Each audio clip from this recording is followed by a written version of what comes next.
ஃபாஸ்ட்டாக நெக்ஸ்ட் போயிட்டே இருக்க மாதிரி இருந்துச்சு. அது மிக்ஸ் ஆன மாதிரி ஏழாம் அறிவு வாரண மரம் எல்லாமே கலந்து பார்த்த மாதிரி பட் சூப்பராக இருந்தது.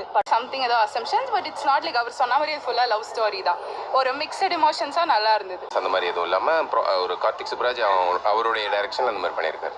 அதாவது எல்லா சீன் அந்த ட்விஸ்ட் எல்லாம் கரெக்டாக மெயின்டைன் பண்ணியிருக்காங்க. சூப்பராக இருந்துச்சு படம். மாஸ் சீன்ஸ்லாம் கிடையாது, பட் மாஸ் சீன்ஸ் இருக்கு, பொருத்தமா இருக்கு. ஸ்டோரிக்காக வந்து பார்க்கலாம், கார்த்திக் சுப்ராஜ்காக வந்து பார்க்கலாம்.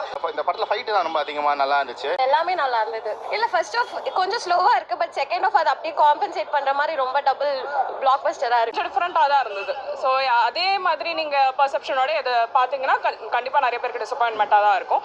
ஸோ நீங்கள் கொஞ்சம் வேறு பர்செப்ஷனோட பாருங்கள். அது ரொமான்ஸு எல்லாமே சூப்பராக இருந்துச்சு. ஒவ்வொரு ஆக்டிங் சீனு ஃபைட்டு தான் பிச்சு உதறிட்டார் சூர்யா. அதுவும் கிளைமேக்ஸில் வர ஃபைட்லாம்